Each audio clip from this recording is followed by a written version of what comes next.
Welcome back, Guardians. Welcome back. It is I, Jorio11, and my co-host. Salem. I And, know, I don't have the longest name in the world. and it's a bit, well, I'm sure you had a longer title back when you were, in field duty, but uh, Of course. anyways, welcome back to the podcast, The Destiny Lore Emissary Logs, where we discuss the science, culture, history of the Destiny universe. I And promise you it's going to be the greatest podcast you've ever seen exactly. to The listen to. the best lore, the best The way to get the absolute lore. best. No one can compete. Exactly.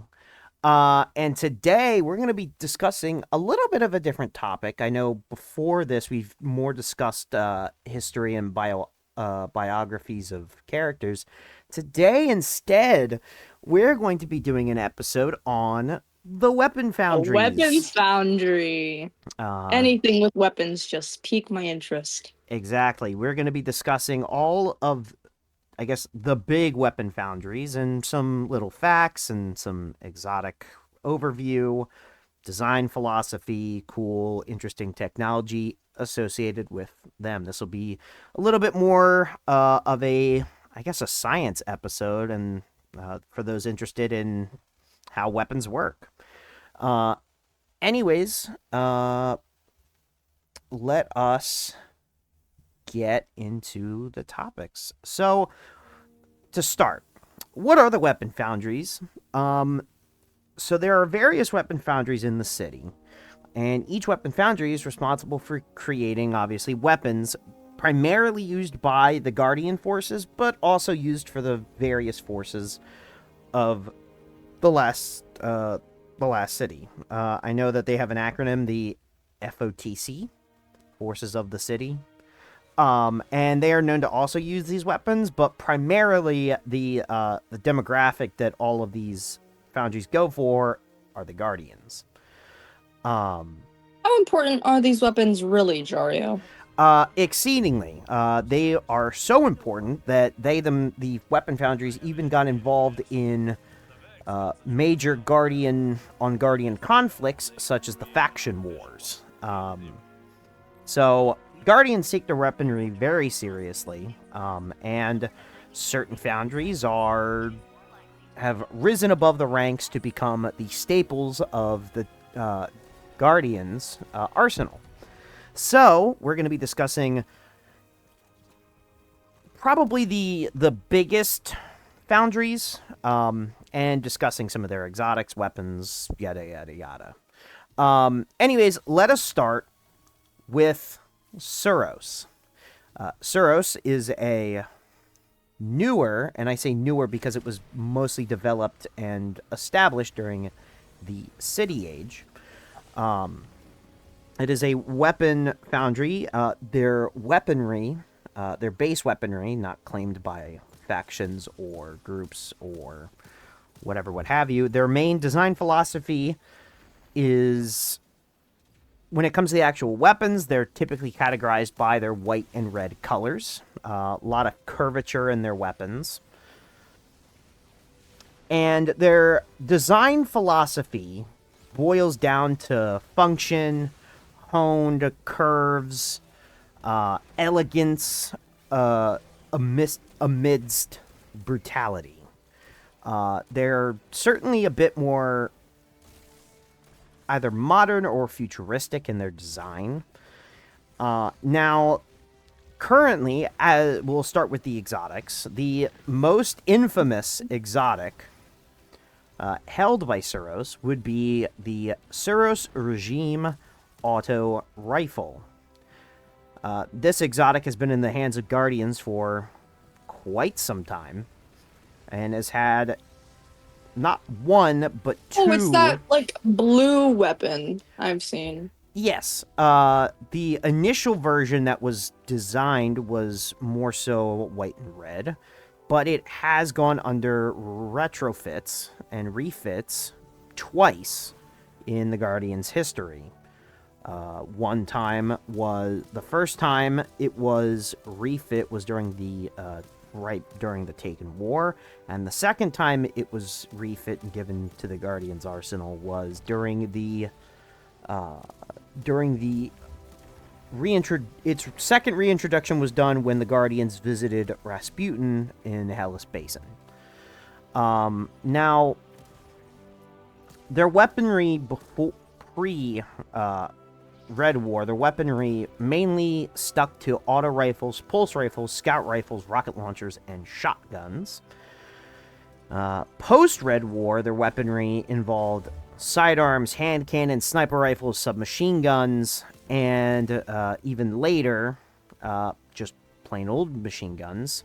And as of in recent history, they've even started developing grenade launchers. So right now we will go over... Explosives. Exactly. So right now we will go over some of the biggest weapons and the most popular weapons and the most infamous weapons from Suros.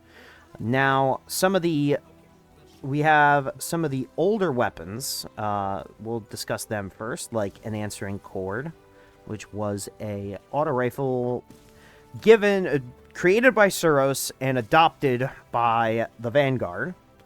We also have interesting weapons like the Genesis Chain, which was a auto rifle that was infused by Siva, and the Sound and Fury, another weapon.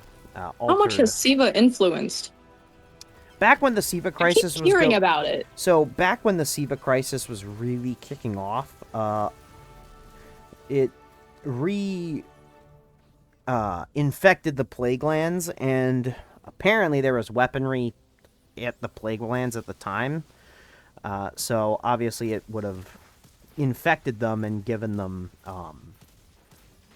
certain alterations.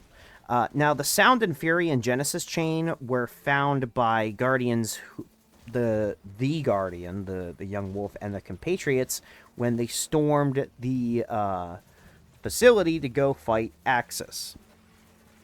Now, there were tons of other weapons found along in that plundering, as it were, that raid. But as for the weapons of old, the old Suros naming scheme, because a lot of these weapon foundries have naming schemes, their old naming scheme for their weapons was Suros followed by 3 letters and 2 numbers. For example, the Suros ARI 41 and the Suros PRR 11. So various different just assortment of just Suros letters, numbers.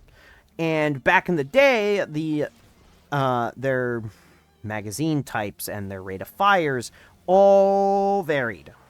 And their sights and attachments were very varied and unique. During the Red War, they more began to... what's the word? Focus up. They tried to... all their auto rifles are all the same frames. They're all the same rate of fires.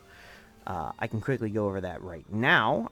For the auto rifles, they are all adaptive frame. For the hand cannons, they are all also adaptive frame. Their scout rifles are precision. Their pulse rifles are, I believe, adaptive. When it comes to their sidearms, they're full auto. Their submachine guns are also adaptive. When it comes to their rocket launchers, they are also adaptive. And as for their snipers, they would also be... and I'm trying to find this info. Where did I put that? I had this whole list of things, and now I can't find it. Anyways, these shotguns are all pinpoint slugs. And there have been quite a few popular and well-known Suros weapons, as we know of. So let me go over some of the more popular ones that I'm sure Guardians have discovered and used. We have, in terms of the auto rifles, we have the Galliard 42, which was initially a Suros weapon that was redesigned by the Black Armory.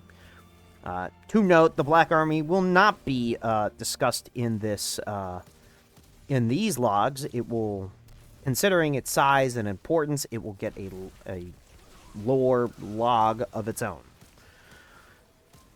Back to the auto rifles, the Coronarch 22, Sorrow's Verse, and let us say the Melody 45. Also amongst this would be the Suros regime. In terms of hand cannons, the big ones that we know of include the Finite Impactor, claimed by the Iron Banner, the Exalted Truth, claimed by Trials of Osiris, and the Cantana 57. In terms of machine guns, we have a couple. We have the Unwavering Duty, a Trials of Osiris weapon, the Avalanche, specifically found during Dawning events, the Edgewise, a very unique Suros machine gun claimed by the Vanguard, and the Retrofit Escapade, which appears to be a heavily modified Suros auto rifle found during Rasputin's revival. In terms of pulse rifles, we have Swift Ride, which also has a Black Armory redesign variant. The Yesteryear, found primarily in Gambit. Yorm's Claw, found from the Iron Banner. And the craftable Syncopation 53. That weapon is craftable. To note, it was around Savathun's revival that a lot of these weapons started obtaining. A lot of these weapons only had kinetic, solar arc, and void damage types. Starting since the revival of Savathun as a light bearer, they started adopting stasis tech to make their weapons stasis, and during the time of Callus's invasion of Neomuna, strand weapons started showing up as well. Back to the list, in terms of rocket launchers, we got the Huzgao. That was also a refit weapon. The Cynosure, which is a rocket launcher claimed by the Vanguard. The Shining Sphere, which appears to be a weapon claimed by the Iron Banner. The Broadsword Launcher, once a New Monarchy weapon. And the Classical 42. In terms of scout rifles, we have the Staccato 46, the Glissando 47, and the Adverse Possession 9. For shotguns, we have the Inquisitor, claimed by the Trials of Osiris, Gnora's Axe, claimed by the Iron Banner, Fortissimo 11, claimed by the Vanguard, and the Legato 11. For sidearms, we have Dead Man Walking, later claimed and refit by the Black Armory, the Fool's Remedy, claimed by the Iron Banner, and the Punching Out, claimed by the Vanguard. In terms of snipers, we have the A Cold Finality, claimed by the Iron Banner, the Fugue 55, and a Single Clap, which apparently is some type of meme weapon, but I digress. What is a meme? It's like an image that's designed to be a joke. Apparently this weapon, a Single Clap, tends to... Well, if I put Loom's face on a sheet of paper, would that be a meme? It has to have some type of joke associated with it. He is a joke. I see what you did there, Salem. I see what you did there. Very nice. Let's quickly head over to the submachine guns. We got the Hero's Burden, claimed by the Iron Banner. The Quick Step. The Royal Dispensation 2, claimed by the New Monarchy. And the Foggy Notion. In terms of grenade launchers, there are only two. We have the Festival Flight, a weapon purely designed for the Solstice event, It also happens to resemble a squirt gun a little bit. And then we also have the new one that was released recently. I cannot remember the name for the life of me. It is a solar grenade launcher. You can get it right now. Anyways, that's really all the information that I would like to share on Suros at this time. They have a Foundry origin trait as well. I should note that. And trust me, there's plenty of other weapons I can discuss. So, yeah. Anyways. Interesting. Oh, one more thing to note for this Foundry. Very quickly, we will discuss their recent decision to create an armor set. Now, most of the Foundries have created armor ornament sets. There are only 2 known Foundries to create an actual armor set. The first was Dido, which we will get to later in the log. And the second is Suros. The Suros one is currently available now. It is primarily found via Crucible activities. Has an interesting, very, very interesting, has a very feathered look, or it's very presentational.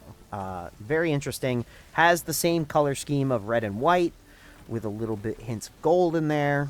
So, do pick that up for yourself if you are a Crucible mainstay or like the design. Anyways, let's get on to the next weapon foundry, Omalon. Omalon are certainly different than Suros. Their weapon philosophy is more focused on looking more futuristic, experimental. It was the fusion of a mad scientist and a product engineer. And unlike other weapon foundries that use bullet ammunition, Omalon is very specific and very futuristic in the sense that they use liquid ammunition. Now, how exactly... I'm sorry, liquid ammunition? Correct. They use liquid that is shot so hard and so fast that it penetrates the body as a bullet would. Now, I'm not specifically sure on the recipe for the actual fluid. I'm pretty sure they keep that a bit of a family recipe secret. But they are exceedingly interesting in the sense that they are a very experimental weapon foundry. They have an emphasis on making sure a weapon has good handling, behavioral perks over stat modification, and to be note, the first ever trace rifle is an Omalon creation. Other foundries would later also be responsible for future trace rifles, but let it be known, Omalon did it first. Their color scheme tends to be black or aqua, or cyan if you prefer that color. And once again, to explain fluid ammunition, just in case you didn't hear, they have a fluid in a canister that is shot at the target at a exceedingly high and exceedingly hard speed to act like a bullet instead. Now, whether or not that liquid stays in the body or kind of melts out of the body, who knows? And it should be noted that this fluid can also be is usually infused with elements. One interesting thing to note about the Foundry is that they only have one weapon on file that shoots kinetic ammunition. Most of their other weaponry tends to be imbued with one of the elements found in our system.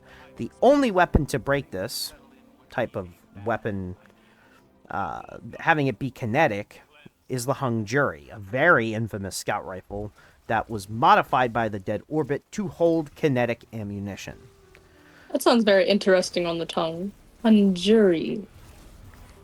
Yes. Like, Now that weapon is the primary design coloration is black and white, and it's been iconic since it was first issued during the Taken War and has persisted through the history of the Guardians up until recently. Anyways, let's go over some of the exotics real quick featured from Omelon. First up, we have the Hard Light Auto Rifle with the capacity to change its ammo type between Solar Void and... what's the word? Solar Void and Arc. It is also suspected that the Borealis could be an Omelon weapons, considering it has the same type of perk called the Fundamentals that allows it to change its damage type. The other weapon that has the Fundamentals is very much a Cassoid weapon, so that's why I say it's only theorized. As for other exotics, we have the Cold Heart Trace Rifle, the first trace rifle to be introduced, which used a interesting cooling system to it, which if it were to be released today, I'm sure they would have imbued it with stasis energy instead of arc, but it has an interesting cooling system that I suspect was a proto design. They also have claimed the Wave Splitter Trace Rifle, which acts as a fluctuating void trace rifle that its power fluctuates with time, but can be stabilized to shoot the highest fluctuation with Guardian's light, we will say. And as for older weapons that were infamous, we'll start with the Chaos Dogma, the Ether Nova, and the Ex Machina. These are weapons found by the Guardians who infiltrated the Axis's SIVA control station. Another popular one being the Uzume RR4, which had a refit in the modern day. Obviously, as we mentioned before, the Hung Jury, which was first issued back in the Taken War. The Susanoo Fusion Rifle. This weapon was specific to the Warlocks and also had the similar ability to change its... the ammunition's burn type was able to be changed along with the Warlocks equipped or preferred subclass at the time.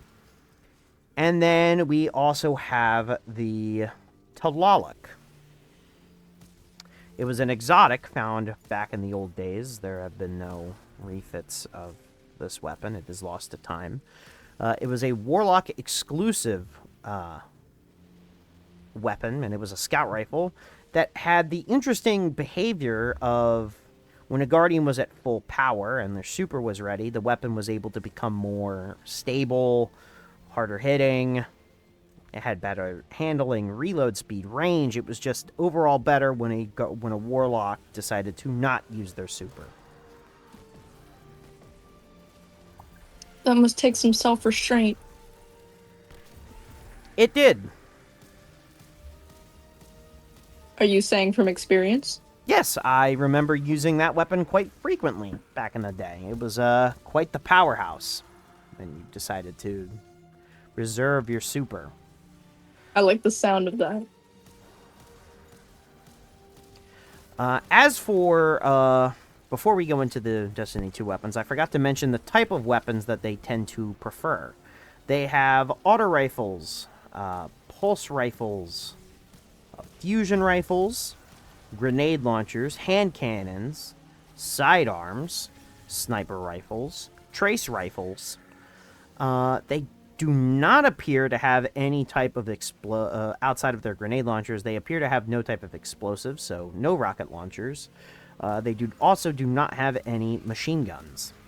They do have submachine guns as well, I should mention. So their weaponry is pretty limited, but also pretty vast. Simultaneous.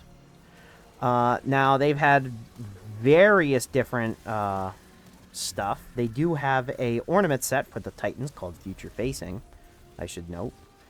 And let's go over some of the weapons currently found in the modern era.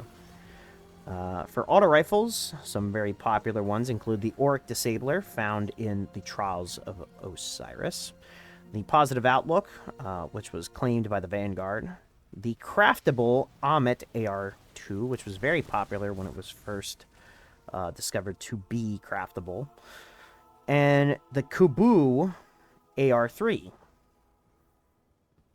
As for fusion rifles, we have the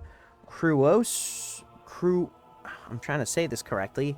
The Cruoris FR4, the Glacioclasm, found primarily during the Dawning, the Arvindil FR6, and the Timeline's Vertex, claimed by the Future War Cult. For grenade launchers, we have the infamous Cataphract 3, GL3, the Wendigo GL3, the Typhon GL5.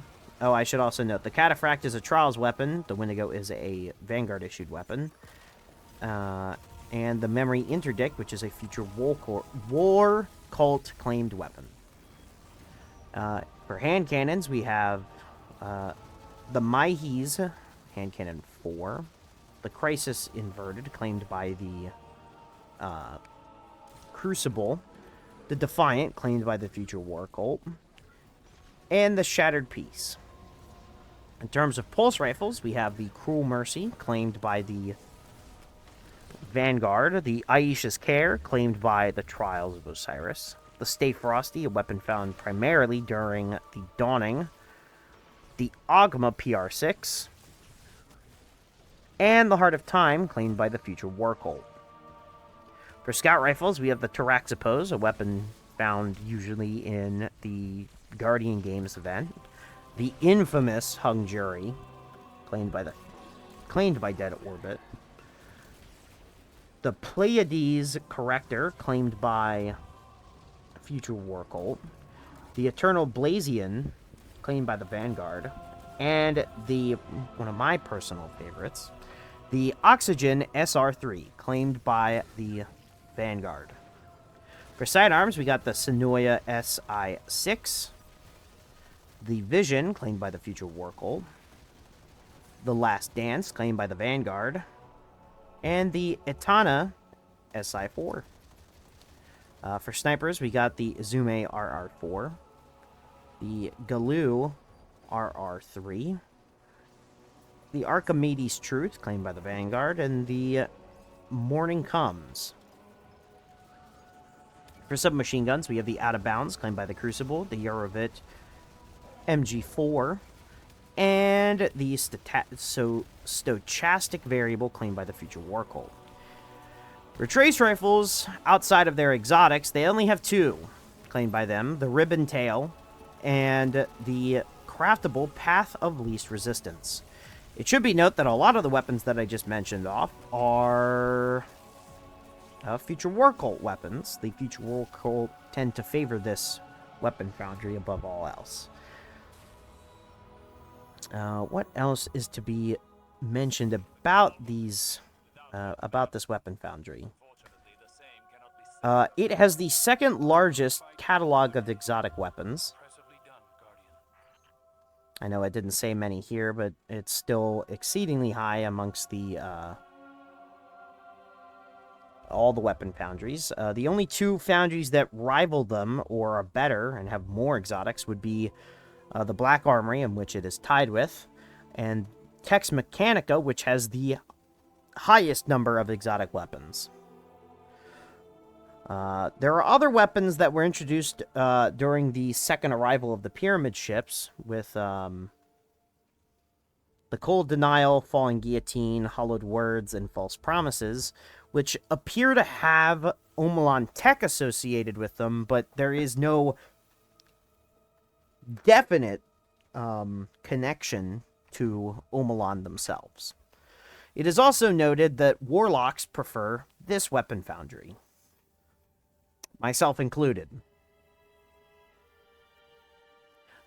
Any notes from Salem? Would you have any comments or notes that you would like to talk about?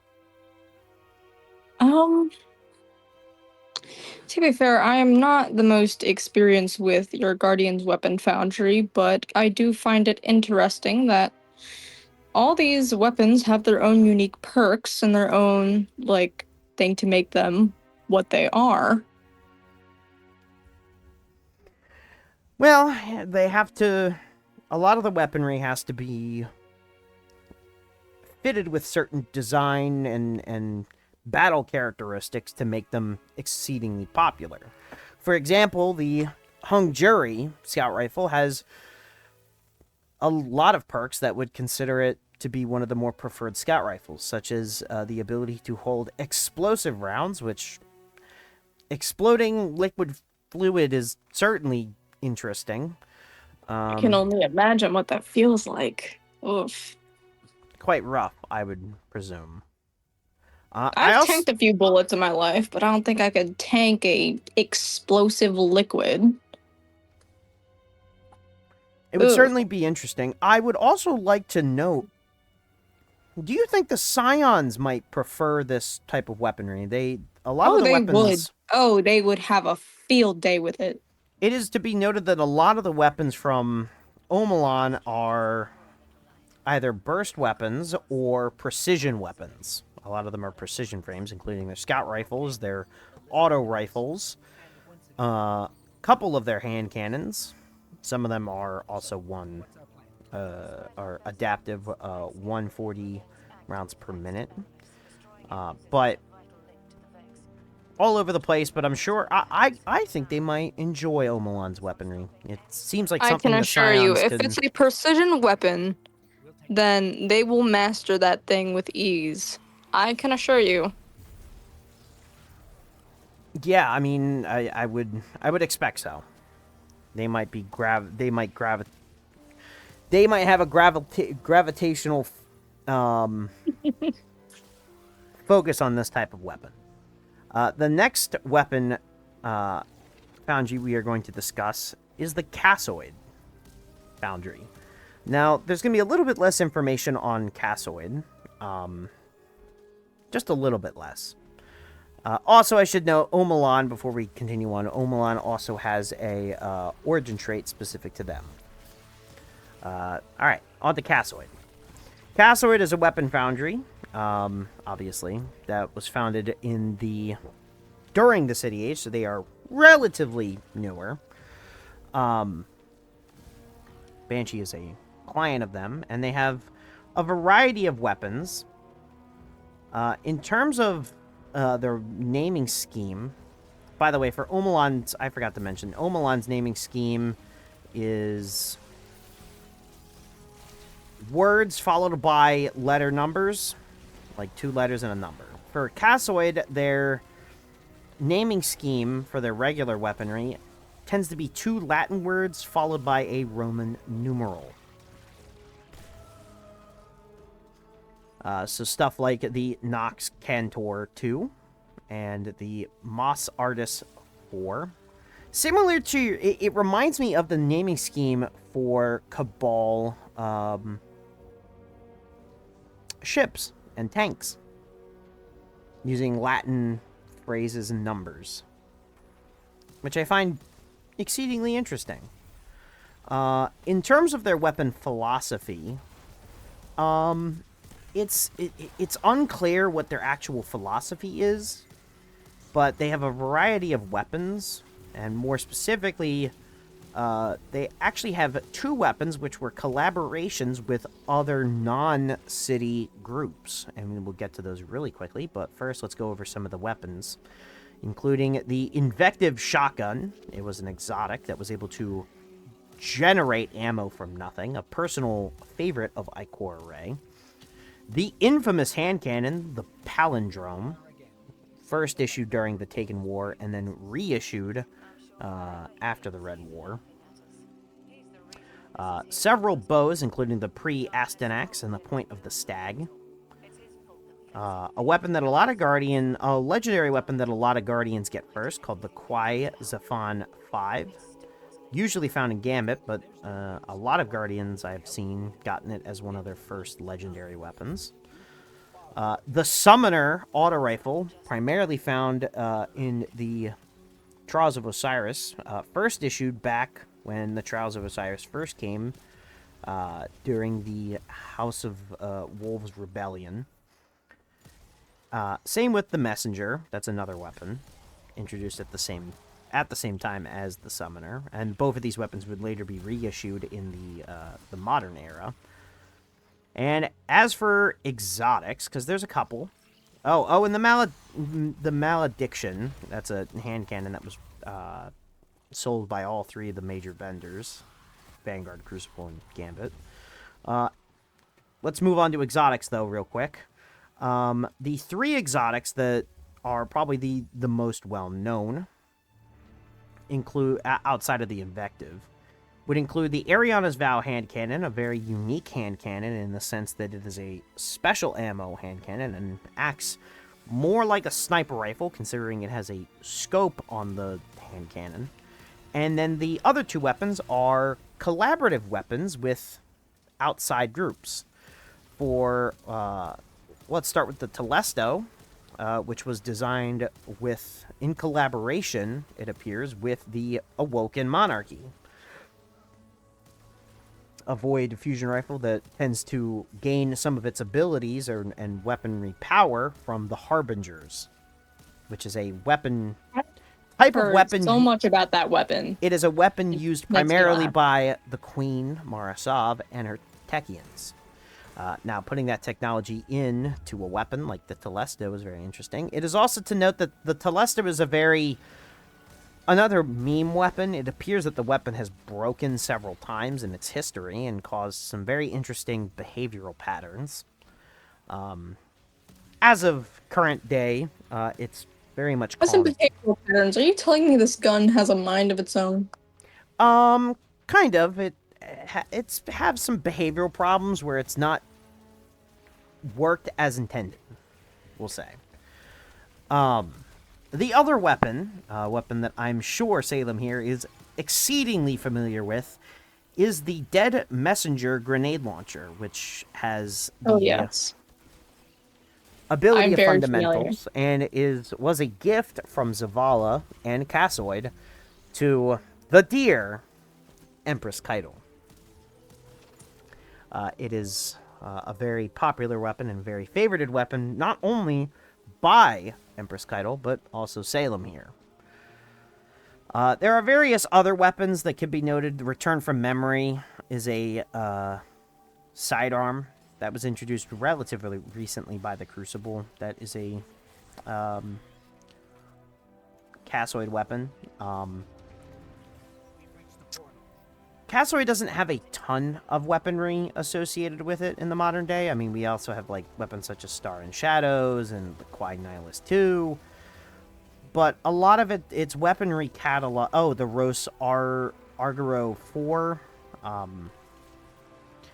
But its weapon in comparison to weapon foundries like Suros and Omelon, it hasn't really established itself nearly as prominently. Not to say that their weaponry isn't important or useful. The origin trait that tends to come with Cassoid weapons is favored amongst Guardians. But nevertheless, their weaponry is less well-known, we'll say.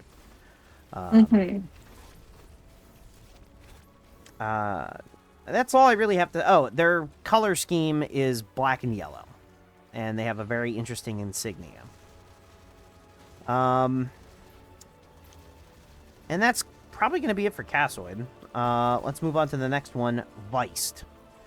Weist is a very interesting foundry because it's probably the newest foundry amongst the tower, being founded during and technically after the Red War.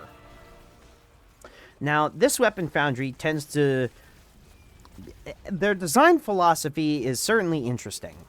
Most of the weapons come with built-in suppressing units, including their scout rifles, auto rifles, sidearms, submachine guns. A lot of them tend to be silenced weapons and have silencers integrated with the actual weapon itself. Another interesting note, a lot of their bullets have a green kind of tracer trail to them. I find that exceedingly interesting. And their design philosophy is very much fast firing, quick handling, unique appearance. And their naming scheme for non-faction claimed weapons tends to be after venomous creatures. Something about killer instinct or something along the line. Venomous creatures. Interesting. Their color scheme is bright green and gray. In terms of their armor, in terms of their armor sets, it appears that they are responsible for the ornament set for all three classes introduced during Rasputin's revival. And they have an additional one for the hunters known as the Virulent set. Just for note, the armor set that was given to all three Guardian classes is known as the Hardened Basilisk set. And is also fits their color scheme of dark gray / black and bright green. In terms of their weaponry, it should be noted that Weist has a very, and I want to put this very, very instinctly, they have, another fun fact about them is they pretty much have a monopoly on a weapon category, specifically linear fusion rifles. Just about every single linear fusion rifle is a Weist weapon. I find that exceedingly interesting. Anyways, they did have a origin trait introduced on the weapon. That's very powerful, and let's go over some of the weapons now. For the auto rifles, very important notable entries include the Vala Kadeen, which I can't tell, but it doesn't appear to fit the naming scheme, but also it may fit the naming scheme. I'm not sure. Then the Crate, very popular weapon, and the Dark Decider, a auto rifle claimed by the Iron Banner. For scout rifles, we have the Contingency Plan, claimed by the Dead Orbit, Frostmire's Hex, claimed by the Iron Banner, and the Joraraka. That's an interesting name. Joraraka, a very bright green weapon. For submachine guns, we have the infamous weapons of prolonged engagement, claimed by the Vanguard, the Funnel Web, and arguably one of the most infamous weapons, the Recluse. Once a crucible weapon reissued by Lord Shaxx during the... how would I describe that time? The era right before Final Shape. Some Guardians refer to as Into the Light, but yes, a very, very infamous weapon. In terms of exotics, they do have an exotic submachine gun known as the Manticore, which allows a Guardian to float mid-air while they are aiming down the sights. That's just the basic of the weapon. If you wish to learn it, by the way, if you wish to learn anything more about any of the exotics we discuss here, please go use them yourself. Go find out more about them. We are going pretty much over the basics of these weapons.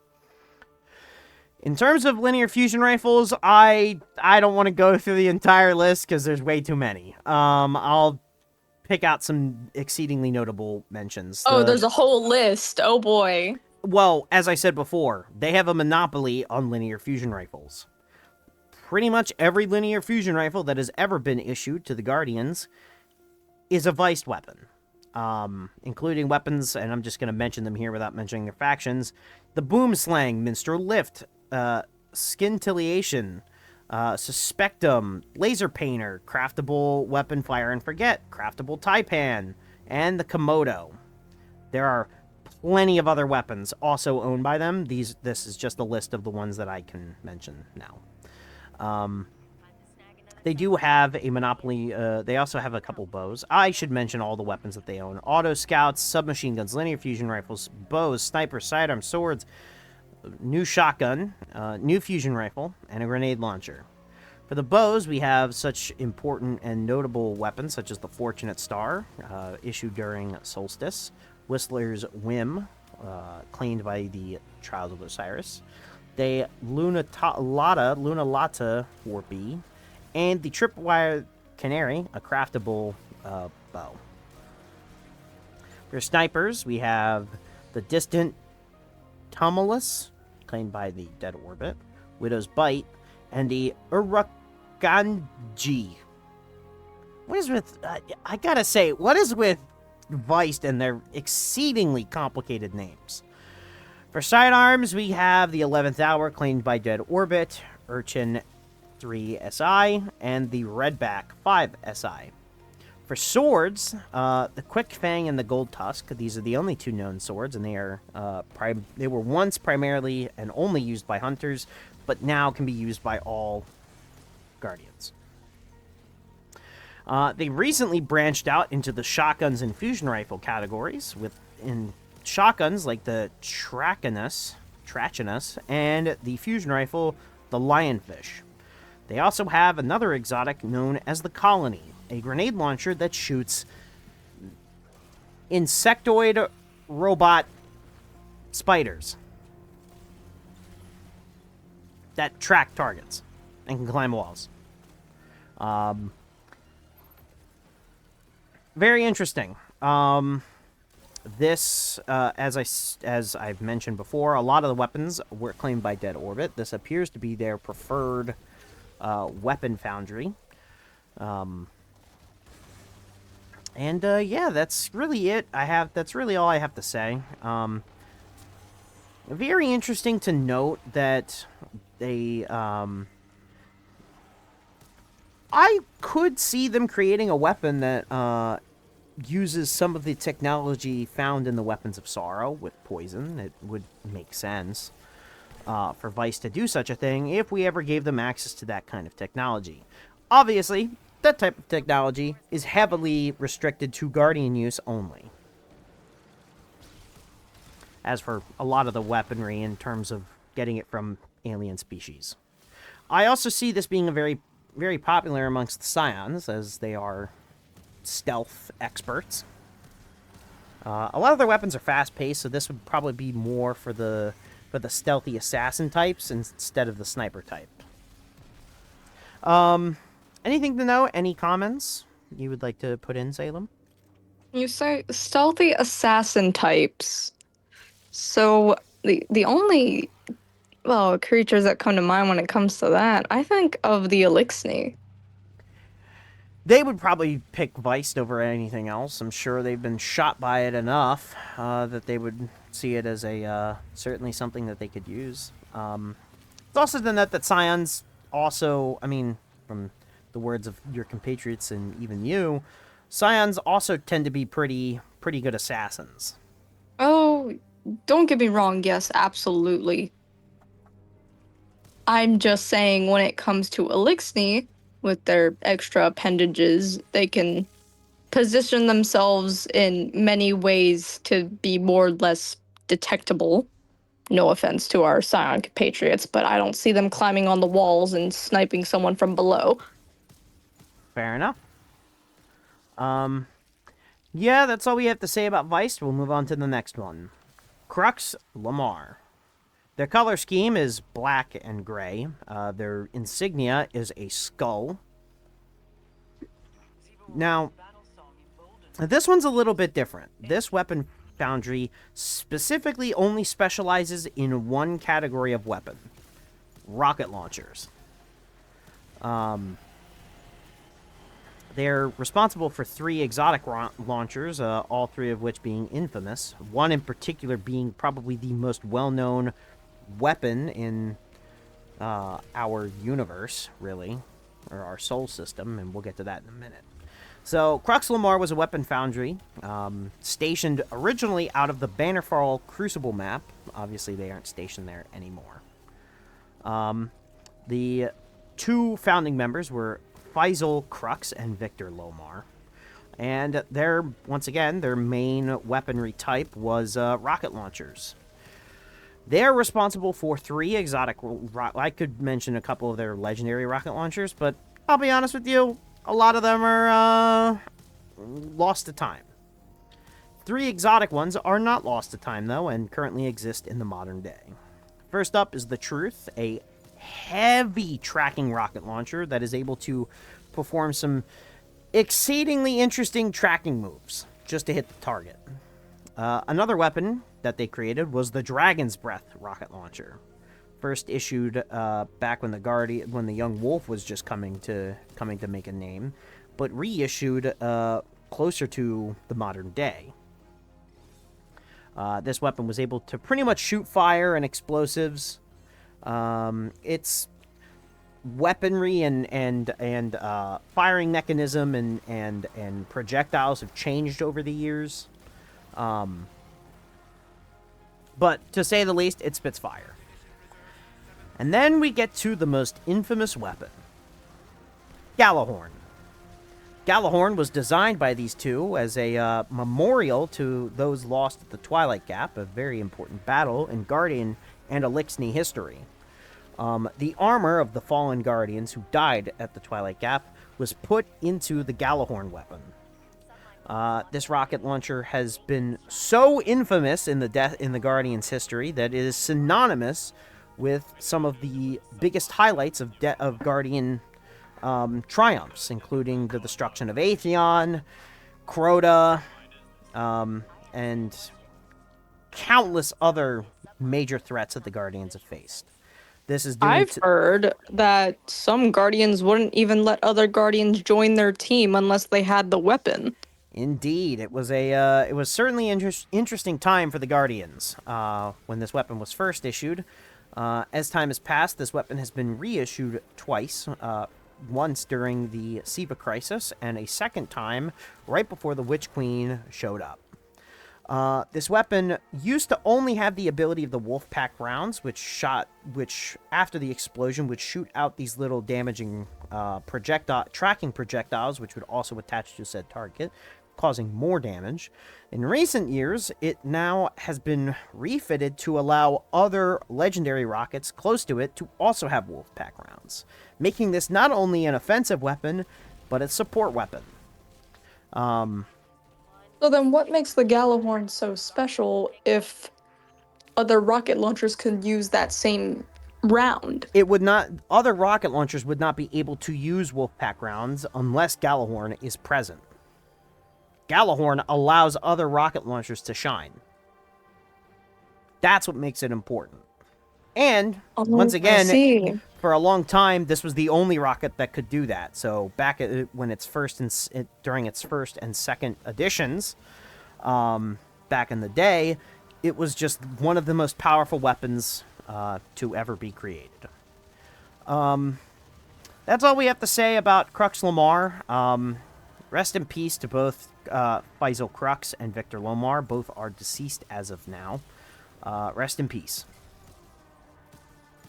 Next up, Mida. Now, Mida's an exceedingly interesting group. They don't have an insignia. In fact, they very rarely have any weapons at all. They only have 3 weapons on record. The Mida Multi-Tool, the Mida Mini-Tool, and the Mida Macro-Tool. A scout rifle, submachine gun, and shotgun, respectively.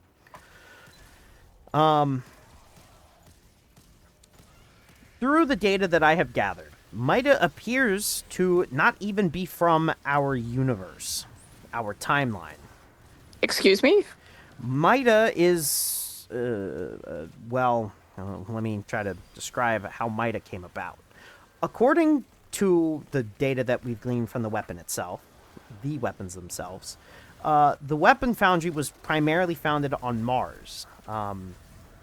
These weapons were found nearby a temporal anomaly on Mars from their timeline, which the Mida Corporation was found on Mars as well. In this timeline, it appears that the company, the rebel group, and the also weapon manufacturers themselves, they killed 10% of the Martian population in their timeline. On the date in this alternate timeline, known as November 17th, 2472, the surviving members of Mida, which controlled the government for a time, but then their government fell and they were forced on the run. Some of the surviving members fled deep beneath the Martian surface and tried to enter a temporal anomaly so that they could escape. It appears only the weapons made it through, and they entered into our timeline. They were first discovered by none other than Commander Zavala, and the weapons were gifted to Lord Shax to find out how they worked, where they came from, their history. Breaking the fourth wall here. Hey, my name is Josh. Just quickly going to break the fourth wall here. It appears that, and for those who are very knowledgeable, especially with the recent release, Mida is actually a group from the Marathon series, another Bungie title. So, yeah, the Mida Multi-Tool, the Mida Mini-Tool, and the Mida Macro-Tool are weapons found in the Marathon franchise that have somehow, in some way, found their way to Destiny 2. Anyways. Addy talking real quick. It appears there's also apparently another weapon in Destiny that is from a completely different game, I guess, quote unquote, and I think it's that one sidearm from Halo. There's a couple from weapons. What I understood. So there's a couple weapons inspired from the Halo franchise as well, including the BXR Battler, the infamous Eager Edge weapon known as the Half-Truths and the Other Half, and the Forerunner Exotic. All three of those weapons come from the Halo universe. Other weapons from the Marathon or associated universes include the a lot of the weapons from the 30th anniversary tend to be from other Destiny franchises. So, or not Destiny franchises, Bungie franchises. I'm sure we'll go over that maybe one day, but just to note, Mida did it first, and arguably did it best because they actually had a in-universe explanation, whereas the 30th anniversary kind of just sticks them there and is like, oh, they're from another universe. Anyways, getting back into character. So yeah, they don't really have a logo. They don't really have a design philosophy besides them being a multi-purpose weapons, being able to do multiple things at once, like a multi-tool is described by the Scout Rifle, the first weapon of the three. The Mida Multi-Tool has been around since the Guardians, or the Young Wolves' early days. The Mini-Tool has been around since the Red War, and the Macro-Tool is a relatively new addition to the pool. I think it was only discovered when alternate timeline stuff was being done during the Conductor's invasion of the now barren Plaguelands. Anyways, very, very interesting weaponry. We're going to be moving on next to Nadir. Nadir weapons, the Nadir Foundry, typically with their design being an N with a weird circle cut out of it.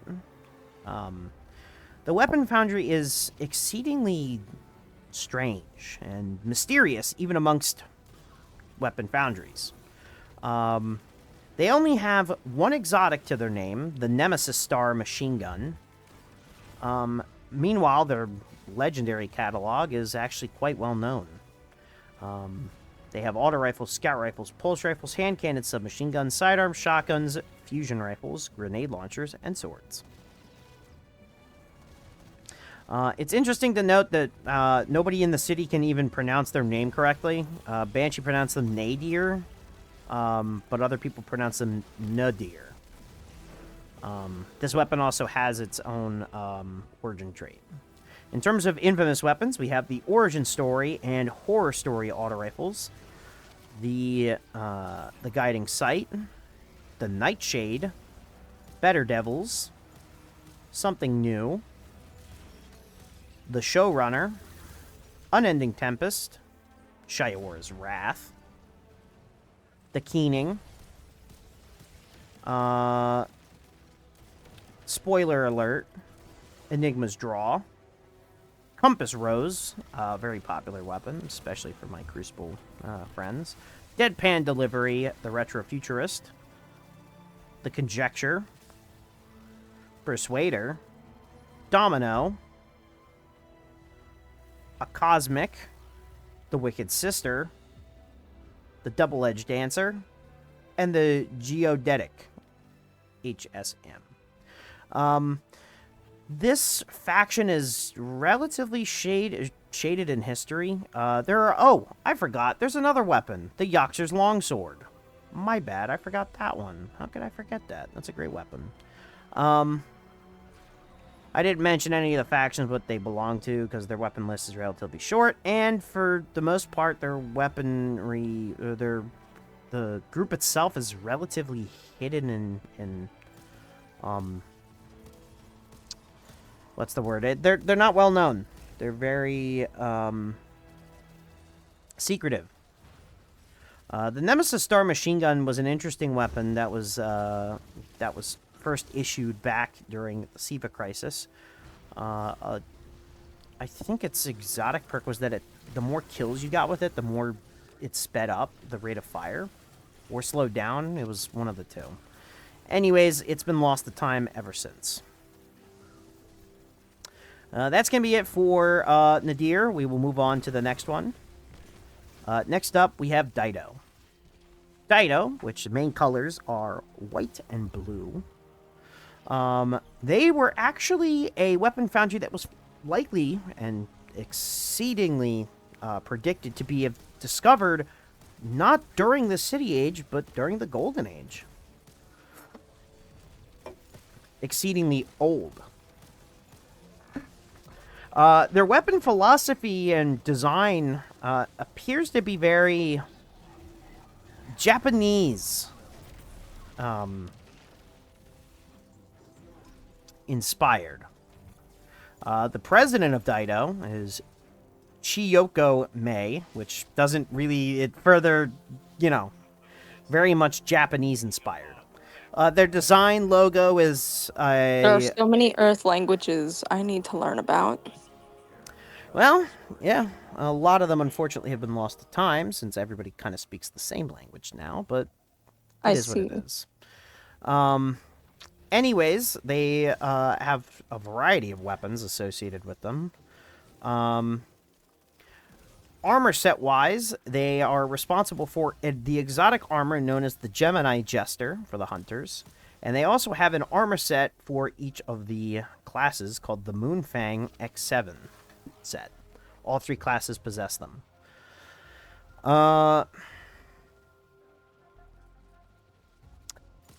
It's suspected that Dido had a connection with the Bray family, but it's not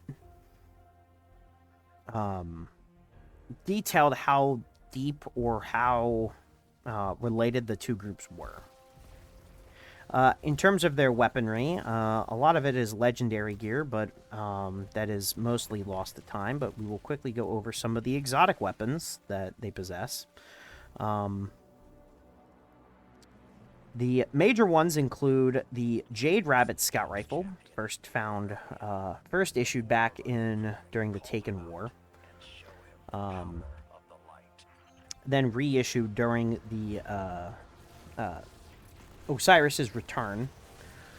And then we also have the Two-Tailed Fox, a rocket launcher that shoots 2 rockets of different damage types. These appear to be the only 2 real exotic weapons from this group, outside of the armor and the exotic armor, which is certainly interesting coming from a weapon manufacturer. They have various other stuff as well. But this is a relatively not established exceedingly massively weapon foundry. But I'd be interested to see some weapons from them in the future, whether that be exotic, legendary, or whatever, what have you. A lot of people like the fact that their design philosophy is heavily inspired by Japanese futuristic aesthetic. But yeah, uh, yeah, that's kind of gonna be it for Dido. A little bit smaller. We're going over some of the small ones before we get to the big two, due to not only their influence but also their controversies. The next one we will be discussing is Field Forged, which kind of isn't it's a weapon foundry, but also not a weapon foundry. It's a bit complicated.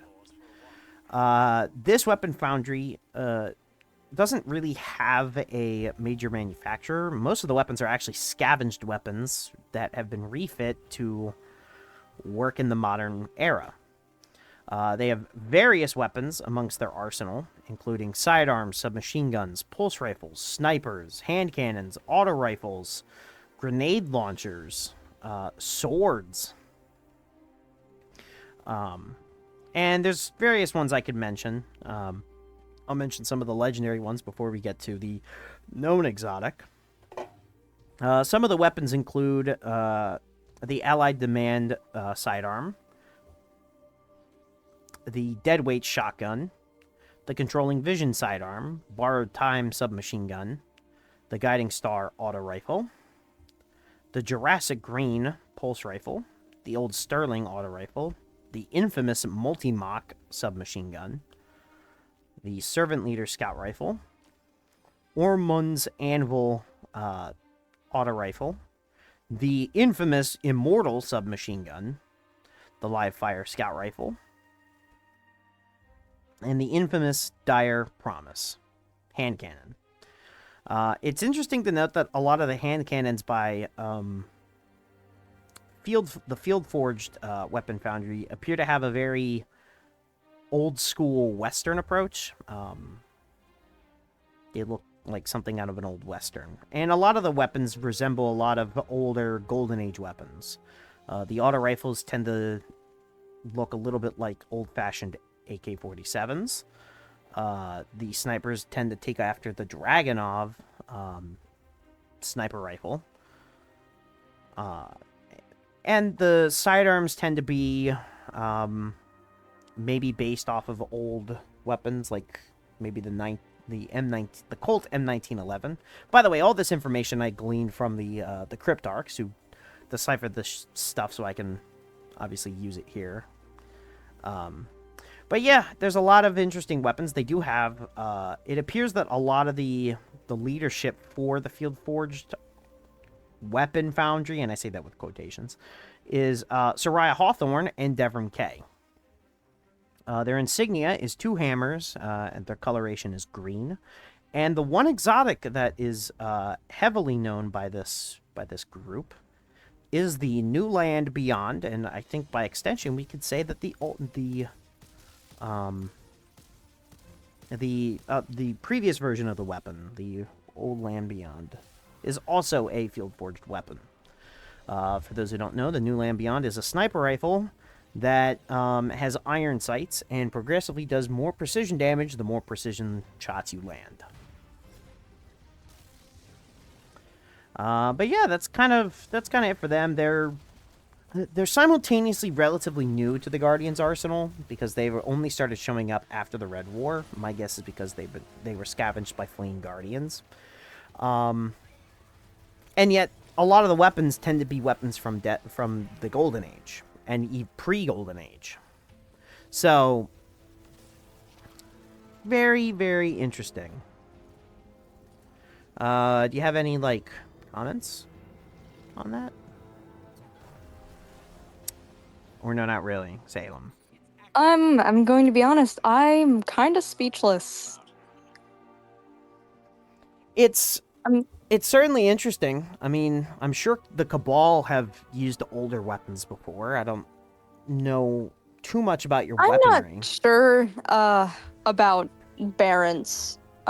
Your guys' weapons are too small for our hands. That's why you have a smaller version of our weapons. Exactly. Also interesting to note that, I mean, I'm sure you're on not super. I mean, you guys have the Gladys, right? That's a relatively older weapon from Cabal history. So think of it like discovering the Gladys and then starting to use it again. Except with you guys have probably always been using Gladi. Mm-hmm. So yeah, that's kind of field forged. I actually happen to like a lot of their weapons. Let's get to the last two major weapon foundries. There are other ones that I'm sure that we're missing here, but they're kind of not big enough to talk about. The last two we're going to be discussing, or the next one, and one of the last ones we're going to be discussing, is Hake. This weapon foundry, noticeable by their coloration of tan, orange, and gray. Their weapon symbol is 2 plus symbols, which kind of make an H if you look at it correctly. This weapon foundry is actually exceedingly old. Potentially even the oldest weapon foundry in existence. Back in the day, they used to be under the title of Hake Heavy Weaponry, I think is what they used to be called. Anyways, they've been around since the pre-Golden Age. They formerly had their, I guess, headquarters in Chicago, which is certainly interesting due to the revelations that a lot of the Nine's influence have been surrounding that general area. They're one of the only major survivors of the collapse, and they were a former defense contractor for Clovis Bray, so they're another one of those weapon foundries that has a close association with, well, arguably one of the most corrupt corporations in history. And it appears that there's no wonder they teamed up with them, because Hake themselves have been exceedingly related to controversy. But before we get to their controversial notes, we'll go over their weaponry. In D1, in the olden days of in the olden age of the Guardians' existence, they really only specialized in auto rifles, shotguns, pulse rifles, and sidearms. Once the Red War occurred, they started developing other weapons such as grenade launchers, hand cannons, scout rifles, submachine guns, rocket launchers, a couple glaives, swords, and even a bow in recent memory. And they have a couple exotic weapons tied to them.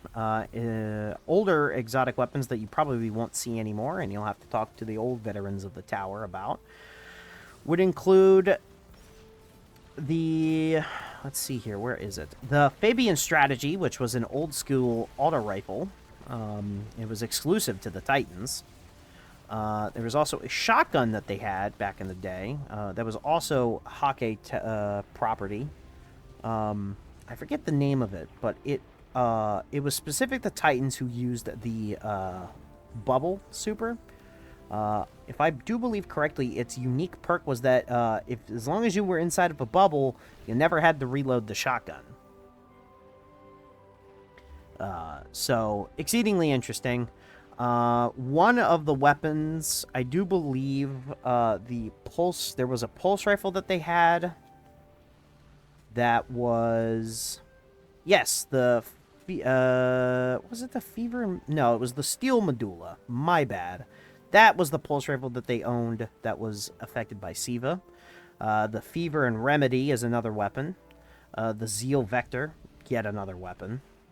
And the Quantaplasm, yet another weapon altered by Siva. A lot of weapons altered by Siva. They also had the Still Piercer sniper rifle, primarily used by the hunters. That was hunter specific.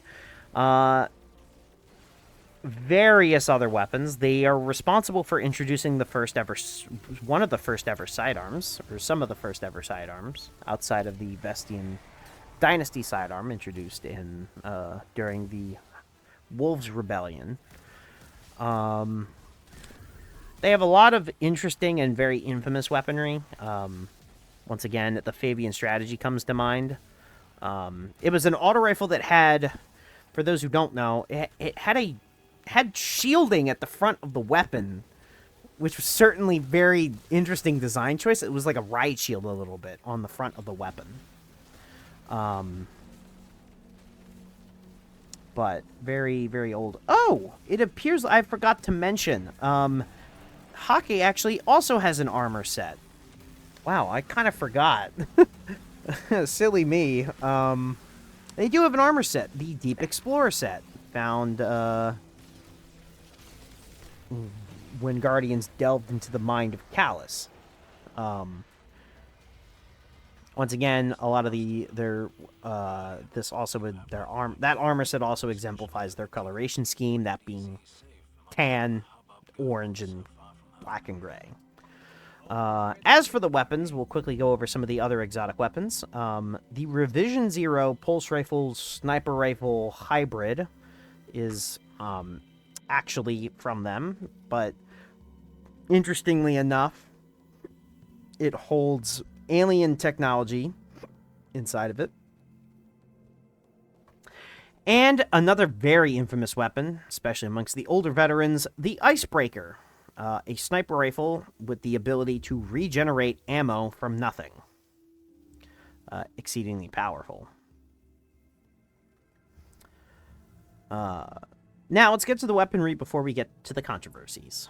In terms of weapons, for modern-day auto rifles, we have the Lodbrok C, the Herod C. There's controversies to weapons? Weapon manufacturers, I would say.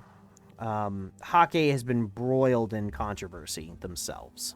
And we'll get to that in a second after we go over some of the weapons. You have the Lodbrok C, the Herod C, found primarily from Gambit, and the Loquitur 4, found by the New Monarchy.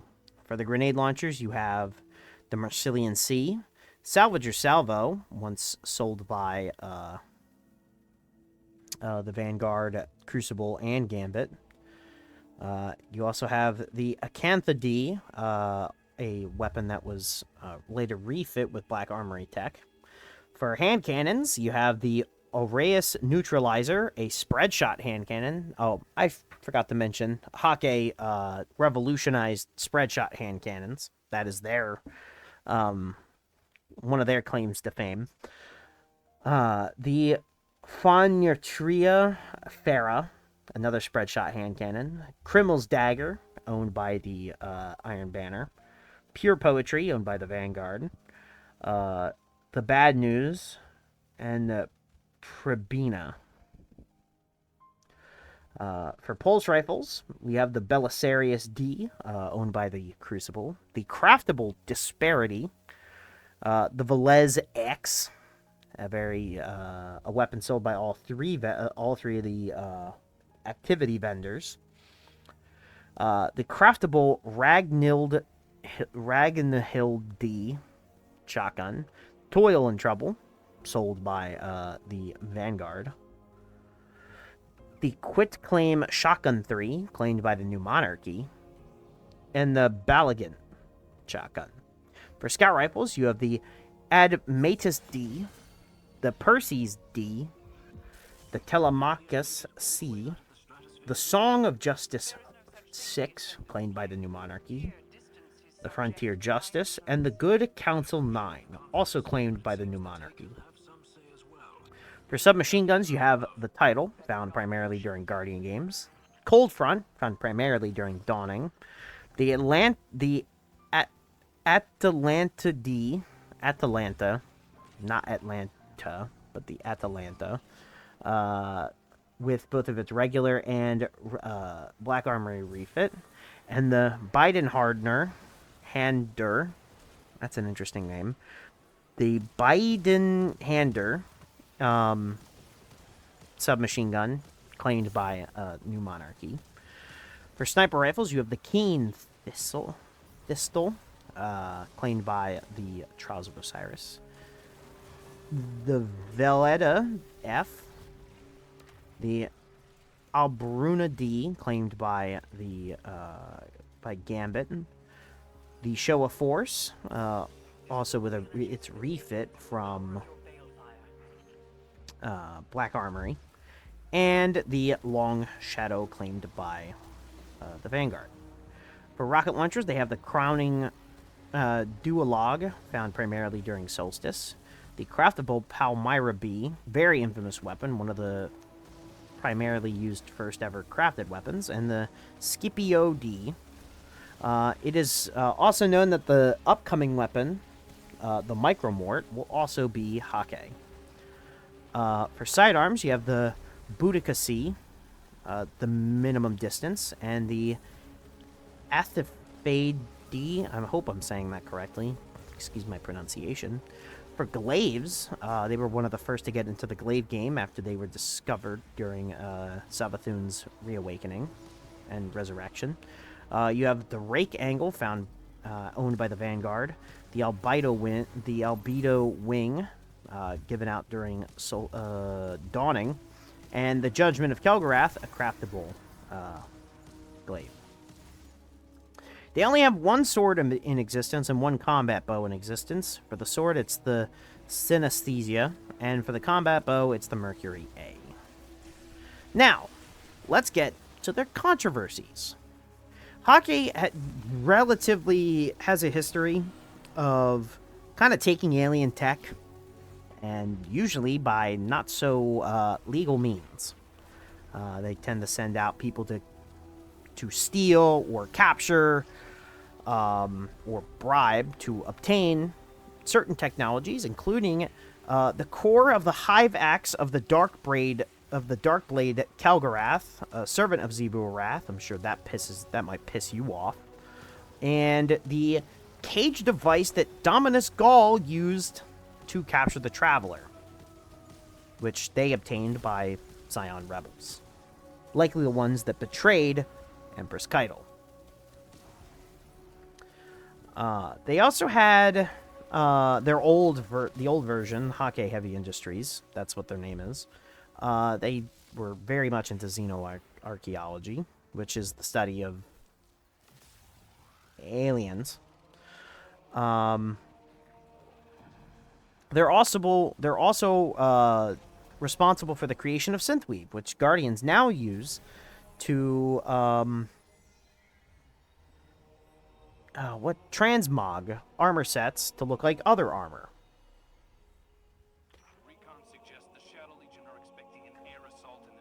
Certain known affiliates for the Weapon Foundry, some big ones, include Alexei, who was a Hake employee and an associate to the Spider. Obviously, if you're gonna do illegal stuff, you gotta get involved with the big man himself. And then Hector 9940. He's a frame, the official frame of the Hake Weapon Foundry. My guess he's maybe a mascot or a representative. Anyways, yeah, Hake is... they've gotten themselves into deep water before. Not exactly... Sounds like it. Not exactly through legal means. They tend to be pretty corrupt. There's only one weapon foundry that I think is probably, arguably, more corrupt. Which is funny, because one of their most infamous weapons comes from somebody who was probably one of the most incorruptible people on the planet. Do you have any notes, Salem, about Hake? I'm sure that they're I always figured that Hake weapons, if scaled up, would be popular amongst the Barent of the Cabal, but considering their controversies, specifically involving things that, like the Darkblade Kelgarath, a known servant of Zevul Wrath, and stealing technology from the Scion obtaining the technology from the Scion rebels, who likely tried to have Empress Keitel killed. I don't know how you guys would feel about that. Good luck with that. Yeah, I don't know how the Barent would feel now about... I feel like the weapon philosophy of the weaponry would be favored amongst Cabal, but the actual ethics of the company itself would most definitely not be favored amongst the Cabal. Not at all. Other things to note, similar to how Umalan is popular amongst Warlocks, and Weist is popular amongst Hunters. I forgot to mention that. Hake appears to be the preferred weapon amongst Titans. There was also some other controversies. Now this one, breaking the fourth wall again. Hey, Josh here. It's interesting to note that the Hake upgrade emblem was used by the community during Trials of Osiris for win trading, which means intentionally throwing games for certain people to go flawless. So, yeah, even further controversy outside of the actual lore of the game. Now going back in the character. It is also noted that a lot of the weapons, and the weapon designs mirror those of the Golden Age and pre-Golden Age. The auto rifles tend to all look like a combination of the AR-15/M4 platform, while also taking design inspirations from the FN Herstal Scar H weaponry. The sidearms appear to be based off of Keltec, Ruger, and Glocks, with some alterations.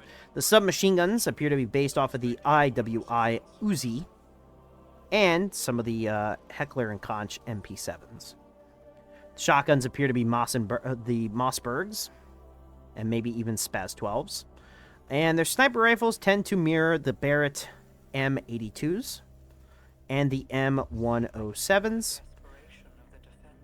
and maybe TR50s. So a lot of design for the weaponry of Hake tends to mirror that of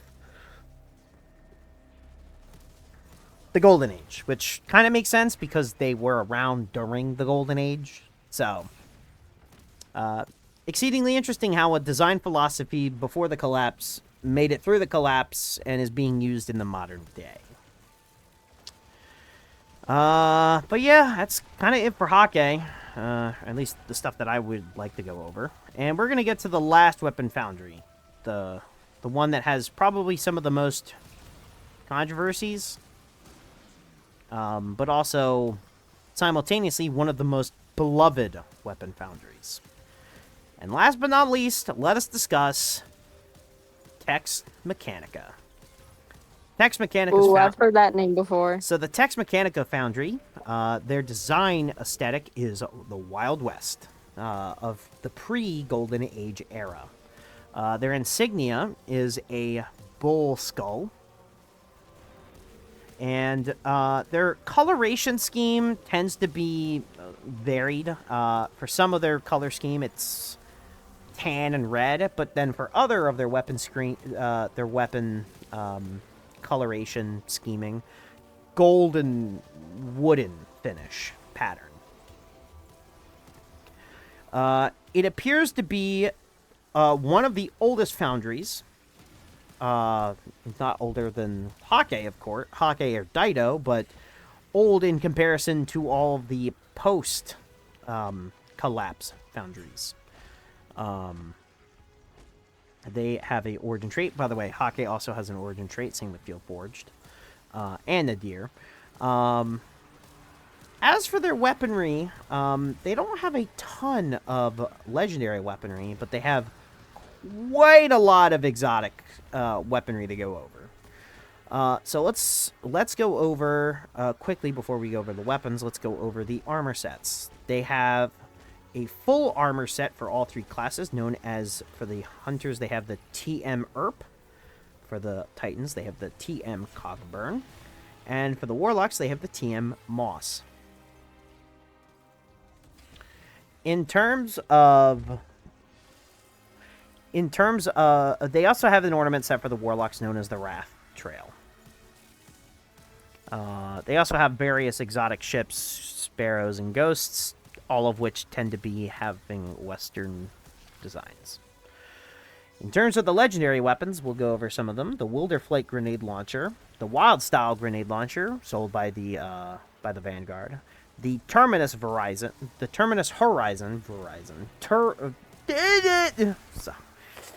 I'm having glitches over here. Terminus Horizon, the Long Arm Scout Rifle, the Prophet Scout Rifle, sold by the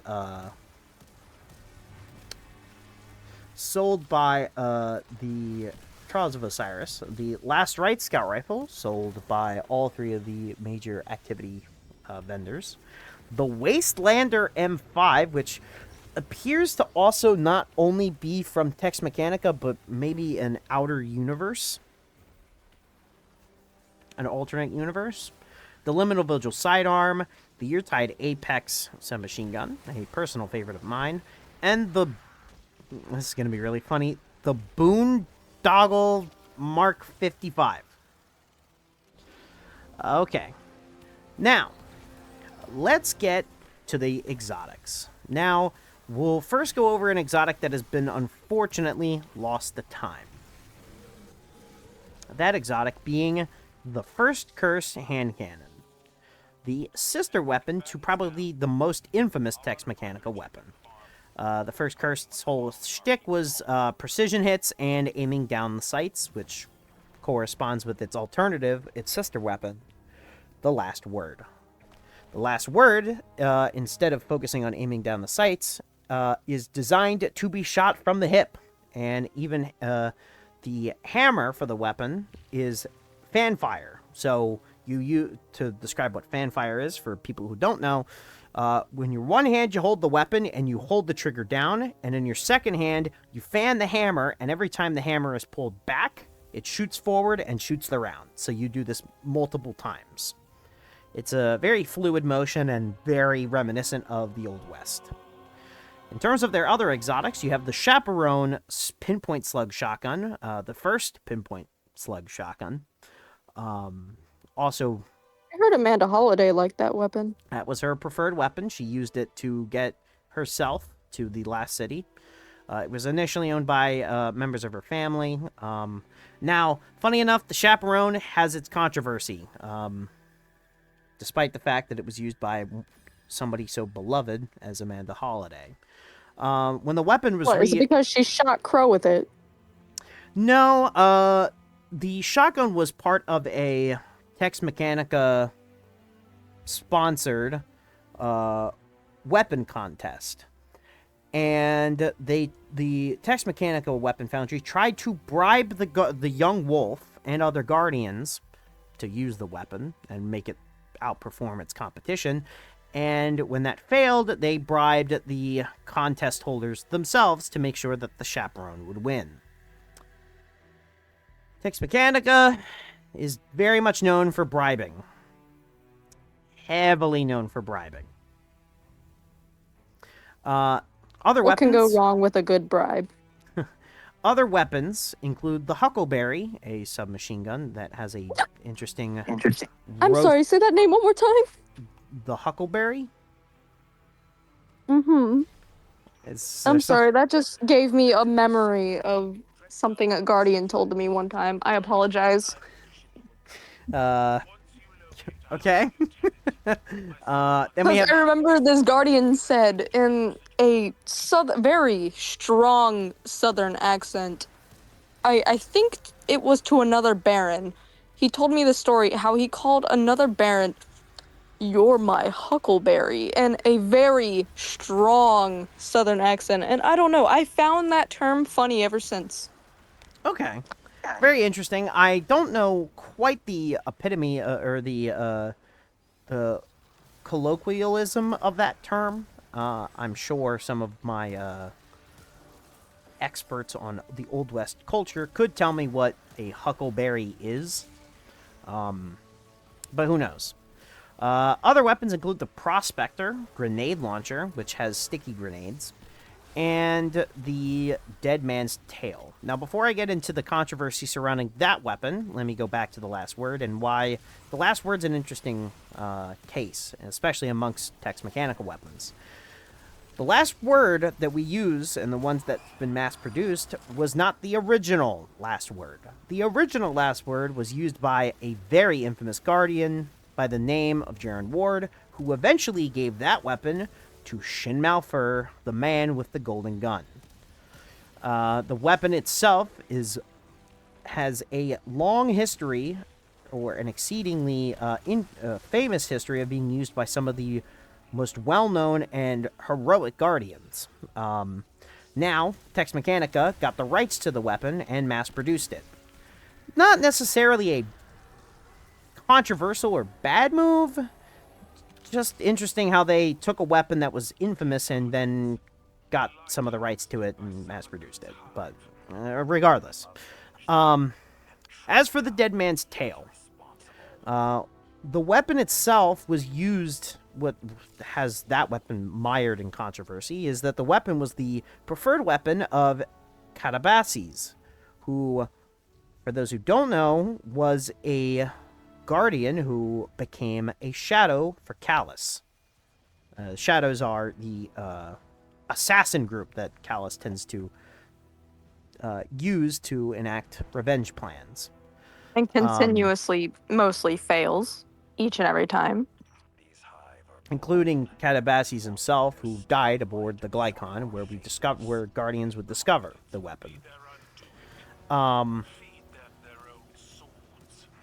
It is to be noted that all these weapons, while still being modern, still hold very antiquated methods. For example, the Huckleberry and Prospector, Last Word, First Curse, they all use rotating cylinders, which is certainly interesting for their weapons.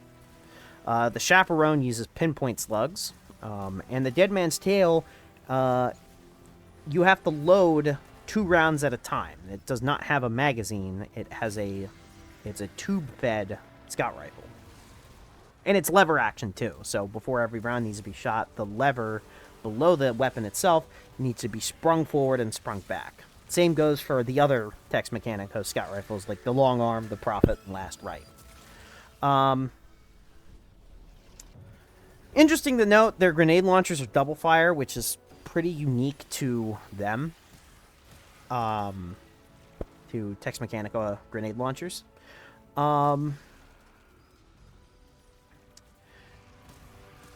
Now to talk about some of the other controversies, because surprisingly, the controversies we've discussed so far are not the only controversies. Tex Mechanica has attempted to bribe Lord Shaxx to fix Crucible matches to make their weapons look good. Shaxx, in return, sent a squad of Titans to threaten them. Oh my goodness. To smooth things out, they sent them some free weapons. They're also known to sell weapons to groups like the Barrent Imperium. I think I dislike them more now. Yeah, apparently, one of the heads of a group for the Barrent Imperium named Rao, kind of took the weapons and kind of is also using them against the Barrent Imperium, it seems. So I don't know how the Barrent Imperium is doing. Yeah, I don't understand how the Barrent Imperium is doing. I'm sure we'll discuss them more when we get to their log, specifically with them and Loom himself. They have a couple notable individuals involved with them, including Saya Droysen, S. Barnes Davis, Madras Windham,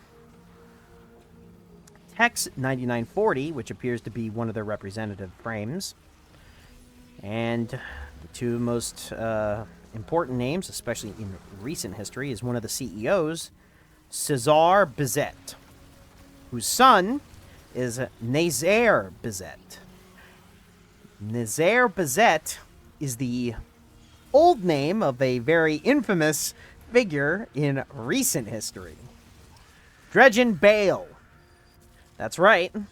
Dredgen Bale, the newest Dredgen to show up in the system, responsible for the deaths of so many Guardians at Tharsis Outpost, is the son of a Tex Mechanica CEO.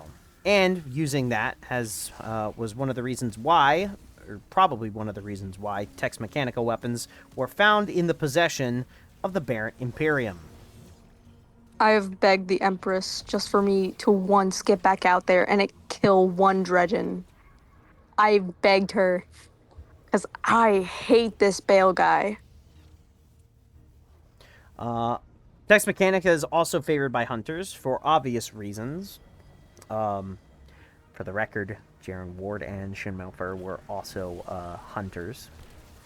The Drifter has a note where he stated before that in terms of Dark Age weapons, Tex Mechanica comes pretty close to what they used in the olden days, which makes sense because the timelines actually fit up pretty nicely.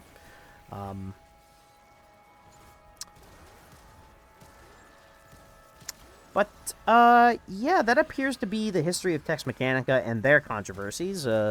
Hawkeye has been known to steal alien technology and use it for its own purpose, and trade and bribe with other species, whereas Tex Mechanica is known for their controversies involving related endeavors to shady figures like Dredgen Bale, bribes all across the board, including stuff involving Lord Shax and the Young Wolf, and even less controversially and more just like morally, well, not morally gray, I guess, but certainly interesting decision to mass produce The Last Word and the Chaperone. I guess that's kind of it for the major weapon foundries.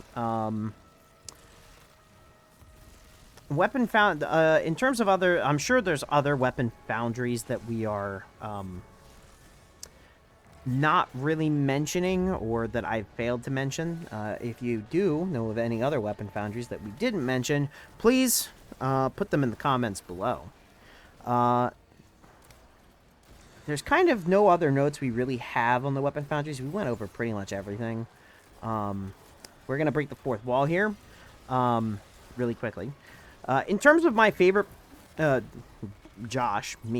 personal favorite foundries tend to be Omelan. I do like Tex Mechanica, but I really like Omelan. I think Omelan is the coolest weapon foundry of all. I've always loved their weapons since they were the weapon foundry was first introduced during the Taken King. Hi, Addy breaking the fourth wall. Out of this entire video, the gun that I use the absolute most when it came to any gun that has been mentioned is the Dead Messenger and Retrofit Escapade. Those two weapons are a part of my actual, main build. Love those guns. So for you, I guess it's easy to say that Suros and Cassoid would likely be your favorites. If I had them. If I had a good majority of these weapons, I'm sure I would have a more variety of favorites, but strictly we're just going Dead Messenger and Retrofit Escapade. Yeah, so I guess you can thank Cassoid and Suros for them. In terms of my least favorite weapon foundry, because everybody has a least favorite, I don't like Dido. I really don't like Dido. Their weapon catalog is almost non-existent, and the two weapons that they do have, one is primarily used in Crucible, an activity that I really don't touch all that often, and a rocket launcher that was pretty much only good for one season and has since become a meme in the sense that it's just weird and wacky. So Dido is probably my least favorite. I like their design aesthetic. Their armor set for the Warlock from the Prophecy Dungeon has a unicorn spike, which I'm not a fan of, but it is what it is. Mm-hmm. Me Any personally, I this is gonna probably start up a little bit of controversy with me, but I don't really enjoy the gun Galahorn.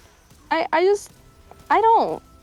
It has a good perk to it. It can be very useful in raids. It's just like I don't like how the gun feels. I don't really enjoy uh playing with it or using it technically. Just, I don't have any fun with it. Fair enough. I mean, it might be controversial to the old vets, but by today's standards, I'm sorry, its old role veterans, but its like I role know it's has like you better have this gun or you're not allowed on our team type scenario, but it's just like that gun does not feel fun.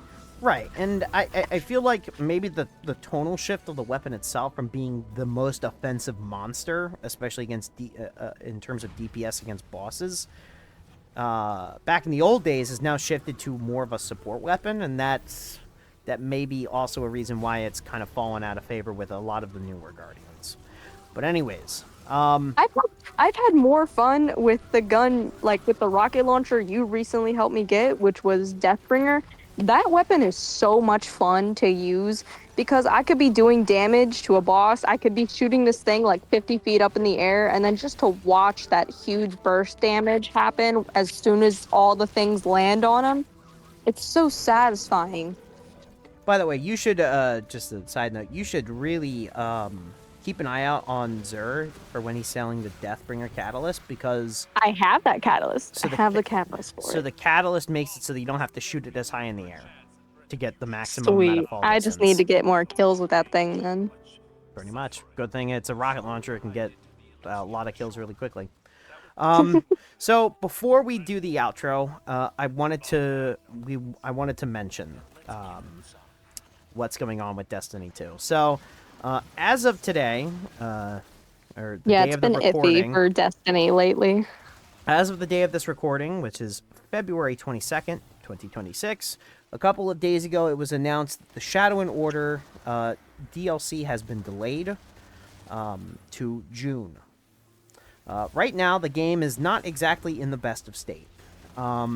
A lot of people are abandoning the game. A lot of people are quitting and going to do other stuff, which is fine if you want to take a break from Destiny, especially when there's kind of nothing going on for the next 3 to 4 months, outside of Yeah. maybe Guardian games and Iron Banner, and maybe Hmm. the occasional community challenge. But I just wanted to state that despite the uncertainty, even after Shadow and Order comes out, which I'll keep calling it until they give it the next name, because they're not Me naming and it that. Josh here, we love Destiny 2, but the thing about me is I think what is ruining the Destiny 2 experience for me personally is that they took out season missions, like weekly season missions. I love doing those, especially my favorite, obviously, from especially is the season I started. I first started actually playing the game, Destiny, was Season of the Haunted. Love those missions. But as soon as like we stopped getting seasonal missions, the battle passes seem like they're just random armor sets and have no meaning to them. And I was really disappointed that we got no story at all when it came to the seasonal armor that we just got. And we got a little bit of lore tabs from like the Sparrow, I think the Ghost Shell or the ship. That's fine and all, but it's just like giving me a Keitel season pass when this woman has only been mentioned and hasn't spoken a word for this entire campaign. It's it's boring. I can barely find anything interesting to do that doesn't feel constantly repetitive. I want them to bring back seasonal missions, and I feel it is their fault for cutting so much of the team that we're not getting the content we want. I Right, love this and game. right, and I love the game too. Now personally, I think a lot of the my recent gripes with Destiny doesn't even. I mean, yeah, Bungie is really to blame for some of the recent decisions, whether that be cutting seasons into this new model, or having to go quiet in terms of communications, especially because um, the issues with the company. Going radio silent when your community is literally screaming at you to fix things is not a good look. Right, and but that aside, I think my personal gripe is the community. The group, I personally believe the Destiny community has grown more and more toxic ever since, Oh, absolutely. probably ever since, I mean, realistically, ever since Beyond Light, but it really started I to think ramp elitists up. have just gotten way too comfortable, in my personal opinion. The Yeah, amount of elitists we're getting, that amount is getting higher and higher. New players don't even want to join the game because every LFG, you have to know what to do. You have to be experienced. I get you don't want to sit there teaching all the time. But how are you supposed to gather a team when all the old veterans and stuff are leaving the game because of changes not being made, new people wanting to be introduced and get into the game, and you're not even willing to help them out? You're just, oh, you better have this, or you're not hanging out with us, or you're not playing with us. right, That is and just shitty behavior. right, and I feel that it's a mixture of the elitism that's going on in the game. I feel like it's the lack of connectedness. I remember back in D1 and even early D2, everybody was like really, everybody wanted to help each other. Everybody wanted to gang up together and stuff. And yeah, there were the pockets of elitism, but it was mostly collaborative.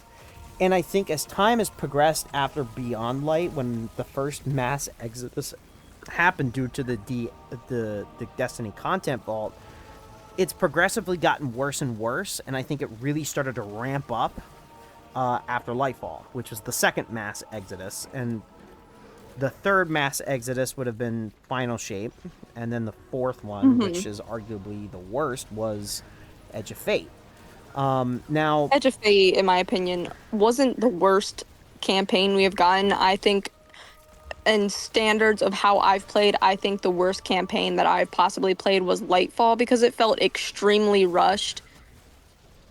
Edge of Fate just felt boring. The world that we were introduced in Edge of Fate, it looked bland. right, It didn't feel cool. It didn't feel unique.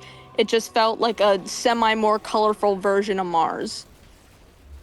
right, and so regardless of any of the reasons that we have, right, and our gripes with the community or Bungie or whatever, despite all that, we do want to make sure and let you guys know the podcast will continue. We will keep We putting will out continue.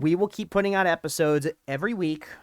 We have a entire catalog of lore to discuss, and we can We fill the have 10 time years in. of content to push out this podcast and way more as new stuff gets introduced. Yeah, I mean we have episodes planned from now probably up until May or even the launch of the next major DLC. So it's not to say that you're not going to be able to find um, any content from us, despite the fact that the game is there's a people are leaving and people are taking breaks. We are still going to be making content every single week. We encourage you that even if you're not playing the game, come listen to the podcast. Learn a thing or two. Maybe it'll spark you to hop back on. Maybe it will Exactly. keep you satisfied and from now until the next the next big thing. My biggest gripe with the community is the people who will go to other people who are enjoying the game and still playing the game and be like, Warframe's better. Why are you still playing this dead game? It, And people like that just irritate me beyond belief because it's like, yeah, okay, cool. You don't enjoy the game anymore. Why is that our yeah, problem? they have to make it's miserable people wanting to make others just as miserable. So all I I've can tried playing say, Warframe. I can't play that game for 30 minutes without getting angry or annoyed because of how you have to like grind for a very long time and then you have to wait several days just to get the stuff you grinded for. yeah. And it's So just it doesn't feel fun. Especially I can't even enjoy the game unless I'm playing with friends. right. So here's what I'll say. For those who want to leave the community and are upset with Bungie and want to take a break, please go do so. Don't play something you don't want to play. For Of those course. who do leave, try not to just dunk on the current player base. Try not to just go to every comic section of any social media involving Destiny 2 and just spout the same 3 lines of dead game, we want D3, um, and Bungie sucks. Like we've all heard it. It is the Like same from lines we have over and we've over and over the again. Destiny community understands the same 3 lines. If I had $1 for every time I heard any variation of those 3 comments, I'd I be could be Elon Musk right now yeah, with how I many times I've been told exactly. that. Exactly. So, try not to, and for the Destiny community, try to wave it out or try to ride it out. Remember, these are miserable people who want you to be just as miserable as them. And they're Um, like the same white boys with the same like mullet hairstyle, curly hair up front, and then just long in the back. well, I'm not that's trying a to be bit all mean, right. but their That's a bit of a profile their stereotype. profile picture says it all, okay? It's a Their bit of a profile picture stereotype. says it all. So, uh, just a bit of a stereotype. But anyways, once again, just to reiterate, we're going to continue with the podcast. Stereotype isn't a stereotype unless it's true. Uh, we're going to continue with the podcast. Don't fret. Keep watching if you want. If you don't, that's fine. But yeah, we're going to keep it up. Anyways, thank you guys so much for tuning in. You can find our podcast if you're watching on YouTube. You can also listen to us on Spotify. If you're on Spotify, you can listen and watch us on YouTube. In terms of our individual socials, you can find me on TikTok, Kick, Discord, Twitter under the handles of either Jorio11 Lorekeeper or Jorio Gaming 00. And you can find me on TikTok, addy.h.art. Most of my socials I will always promote on my channel. You can also, watch the videos I make. I sometimes, if you look actually just like literally a few weeks or months back, you will see a bunch of Cabal content that I make because that is just who I am. I am a Cabal woman here, guys. And for Twitter, yeah, you're gonna have to tell me your age before you see that. My artwork on there is not for the younglings. Okay, and as for future episode plans, we got Vault of Glass, the Midnight Coup in the Shadows of Callus. We got Ahamkara, Nezarek, Baron Imperium, and even the Vex. So, anyways, thank you guys so much for watching. Once again, and if you want to do your outro. We are Cabal Guardians. We eat the mountains, and we drink the seas. And we will conquer the stars. And I'll see you all on the battlefield. Good night. See you, Starside Guardians. Cue the outro. Cue the outro!